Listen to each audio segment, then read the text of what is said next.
जोहार, मैं आनंद कुमार और आप देख रहे हैं जनमन की बात। दोस्तों, जम्मू कश्मीर के पहलगाम में 22 अप्रैल को हुए आतंकी हमले ने पूरे देश को हिलाकर रख दिया है। इस हमले में 28 लोग मारे गए, जिनमें ज्यादातर पर्यटक थे। 17 घायल हुए हैं और आतंकियों ने धर्म पूछ पूछ कर हत्याएं की। ये हमला कश्मीर घाटी में 2019 के पुलवामा हमले के बाद सबसे घातक आतंकवादी हमला माना जा रहा है। इस दुखद घटना के बीच झारखंड से एक ऐसी खबर सामने आई है जिसने पूरे समाज में गुस्से और चिंता की लहर दौड़ा दी। बोकारो जिले के मिल्लत नगर निवासी मोहम्मद कासिम उर्फ नौशाद ने न केवल इस हमले का समर्थन किया, बल्कि सोशल मीडिया पर पाकिस्तान और आतंकी संगठन लश्कर तैयबा की प्रशंसा करते हुए जश्न मनाने की बात कही। झारखंड पुलिस ने हालांकि त्वरित कार्रवाई करते हुए उसे गिरफ्तार कर लिया है। पहलगाम के बैसरन घास के मैदान में हुए इस हमले की जिम्मेदारी द रेजिस्टेंस फ्रंट यानी टीआरएफ ने ली है, जो लश्कर तैयबा का एक सहयोगी संगठन है। जांच एजेंसियों के अनुसार इस हमले का मास्टरमाइंड लश्कर तैयबा का सैफुल्लाह कसूरी था, जबकि ऑपरेशन का नेतृत्व आसिफ फौजी ने किया। सुरक्षा एजेंसियों ने हमले में शामिल 7 आतंकवादियों की पहचान कर ली है, जिनमें से 4 से 5 पाकिस्तानी नागरिक बताए जाते हैं। जम्मू कश्मीर पुलिस ने 3 संदिग्ध आतंकियों के स्केच भी जारी किए हैं और इस बीच एक फोटोग्राफ भी सामने आ रहा है, जिसमें बताया जा रहा है कि यही लोग हमले में शामिल थे, जो पहलगाम का हमला था। हमले के बाद भारतीय सेना, केंद्रीय रिजर्व पुलिस बल और जम्मू कश्मीर पुलिस ने अनंतनाग जिले और आसपास के जंगली क्षेत्रों में बड़े पैमाने पर तलाशी अभियान शुरू किया है। इलाके की घेराबंदी कर दी गई है और आतंकियों को पकड़ने के लिए सर्च एंड डिस्ट्रॉय ऑपरेशन चलाया जा रहा है।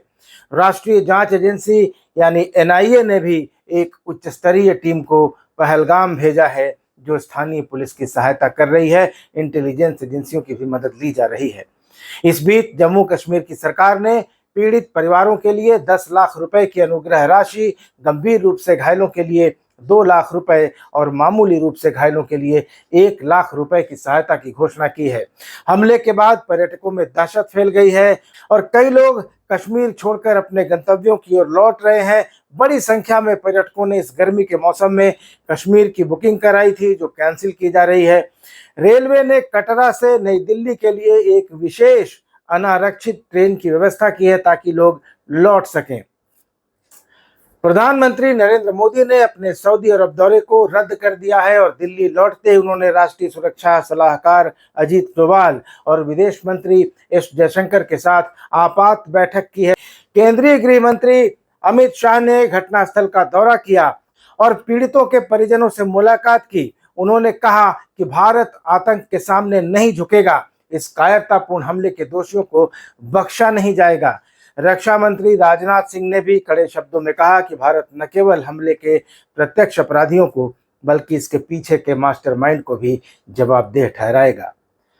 लेकिन दोस्तों, रांची के विधायक सीपी सिंह ने बोकारो पुलिस को एक शिकायत की और उन्होंने कहा कि नौशाद नाम का एक व्यक्ति अपने ट्विटर हैंडल से उस समय जब पूरा देश शोक में और गुस्से में डूबा था, तब नौशाद नाम का यह व्यक्ति सोशल मीडिया पर आतंकवादियों और पाकिस्तान के समर्थन में पोस्ट कर रहा था।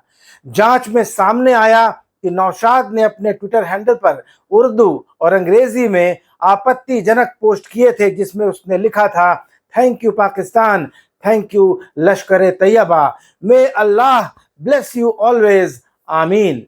उसने राष्ट्रीय स्वयंसेवक संघ, भारतीय जनता पार्टी, बजरंग दल और मीडिया को भी निशाना बनाने की बात कही थी। यह पहली बार नहीं था दोस्तों जब नौशाद ने ऐसी नापाक, ऐसी गंदी हरकत की थी। उसके ट्विटर अकाउंट पर पिछले कई महीनों से भड़काऊ और देश विरोधी पोस्ट देखे गए थे। पुलिस ने आज 23 अप्रैल को नौशाद को उसके घर से गिरफ्तार किया और इंस्पेक्टर नवीन कुमार सिंह के नेतृत्व में यह कार्रवाई की गई।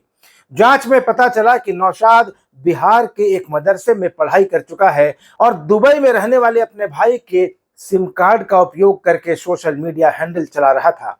इस रहस्यमयी गतिविधि ने पुलिस और जांच एजेंसियों का ध्यान अपनी ओर खींचा है और अब इस बात की गहन जांच हो रही है कि नौशाद विदेशी सिम कार्ड का उपयोग क्यों कर रहा था। नौशाद का ट्विटर अकाउंट ये वीडियो बनाए जाने तक निलंबित नहीं किया गया था, जबकि उसका इंस्टाग्राम अकाउंट बंद कर दिया गया है। उसके ट्विटर बैनर पर नागरिकता संशोधन अधिनियम यानी सीसीए 2025 के विरोध का पोस्टर लगा हुआ है और वह खुद को इस्लामिक लॉयर और बोल्ड ऑरेटर बताता है। इस घटना ने न केवल सामाजिक ताने बाने को प्रभावित किया है, बल्कि यह भी सवाल उठाए हैं कि क्या देश के भीतर आतंकवादियों के समर्थकों का कोई बड़ा नेटवर्क सक्रिय है। रांची के विधायक सीपी सिंह ने इस मामले को केवल एक व्यक्ति की हरकत तक सीमित नहीं मानते हुए इसे अंतरराष्ट्रीय संपर्कों और सुनियोजित गतिविधियों का हिस्सा बताया है। उन्होंने झारखंड पुलिस से आग्रह किया है कि इस मामले की गहराई से जांच की जाए और पूरे नेटवर्क का पर्दाफाश करके कठोर कार्रवाई की जाए। दोस्तों, पिछले कुछ सालों में रांची और आसपास के इलाकों में आतंकी गतिविधियों की गहरी जड़ें उजागर हुई हैं। साल 2008 में अहमदाबाद सीरियल ब्लास्ट मामले में इंडियन मुजाहिदीन से जुड़े दानिश रियाज और मंजर इमाम का रांची कनेक्शन सामने आया था। 2013 में मंजर इमाम की गिरफ्तारी, पटना गांधी मैदान बम विस्फोट में ध्रुवा के इम्तियाज और तारिक का पकड़ा जाना, डोरंडा से यासीन भटकल के सहयोगी उजैर अहमद की गिरफ्तारी और ओरमांझी के मुजीबुल्ला और हैदर अली की गिरफ्तारी ने रांची को आतंकी नेटवर्क के संभावित केंद्र के रूप में चिन्हित किया है। 2024-25 में भी यह सिलसिला जारी रहा। जनवरी 2025 में शहबाज अंसारी को अल कायदा इन इंडियन सबकॉन्टिनेंट यानी AQIS के सदस्य के रूप में पहचान करते हुए गिरफ्तार किया गया। डॉक्टर इश्तियाक अहमद, जो एक निजी अस्पताल में रेडियोलॉजिस्ट था, AQIS मॉड्यूल का मास्टरमाइंड बताया गया। फैजान अहमद हजारीबाग, मुफ्ती रहमतुल्लाह मदनी, रिजवान बाबर, मोतियूर रहमान, ये सब रांची और इनामुल अंसारी लोहरदगा और फयाज अंसारी की गिरफ्तारियां इस बात की गवाही देती हैं कि झारखंड कट्टरपंथी संगठनों की भर्ती और गतिविधियों का हब बनता जा रहा है। जकीउर रहमान कटकी का नाम भी अंतर्राष्ट्रीय आतंकी संगठनों से जुड़े नेटवर्क के रूप में सामने आया है।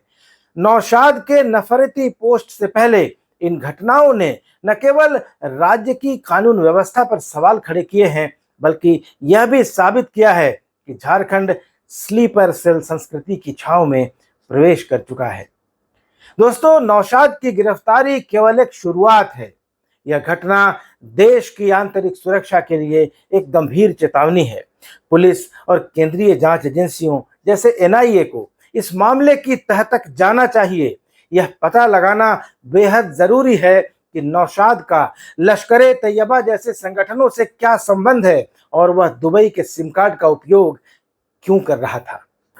इसके साथ ही सोशल मीडिया पर भड़काऊ और देश विरोधी गतिविधियों पर कड़ी नजर रखने की जरूरत है। नौशाद पहली बार ये नफरती पोस्ट नहीं कर रहा था। रामनवमी के समय भी उसने नफरती पोस्ट किए थे। इस मामले की शिकायत भी एक इंटरनेट यूजर ने रांची पुलिस को की थी और रांची पुलिस ने अपने जवाबी एक हैंडल पर लिखा था कि इस पर संज्ञान लेते हुए कड़ी कार्रवाई की जा रही है, लेकिन कार्रवाई नहीं की गई। और सिर्फ 1 महीने के बाद जब पहलगाम की घटना हुई तो नौशाद का नफरती चेहरा एक बार फिर सामने आ गया। तो दोस्तों, आप भी सावधान रहिए। अगर आपके पास इस तरह की आतंकी मानसिकता के लोग रहते हैं या आतंकवादियों को पनाह देने वाले लोग रहते हैं या समाज के ताने बाने को छिन्न भिन्न करने वाले लोग किसी भी तरफ के हों, अपने नफरती पोस्ट से अगर समाज में वैमनस्य फैलाते हों और खास करके वैसे लोग जो देश विरोधी और आतंकवादी गतिविधियों का समर्थन करते हैं, तो पुलिस को जरूर बताएं। ये वीडियो ज़्यादा से ज़्यादा लोगों तक पहुंचाएं और चैनल को सब्सक्राइब जरूर कर लें। धन्यवाद। नमस्कार।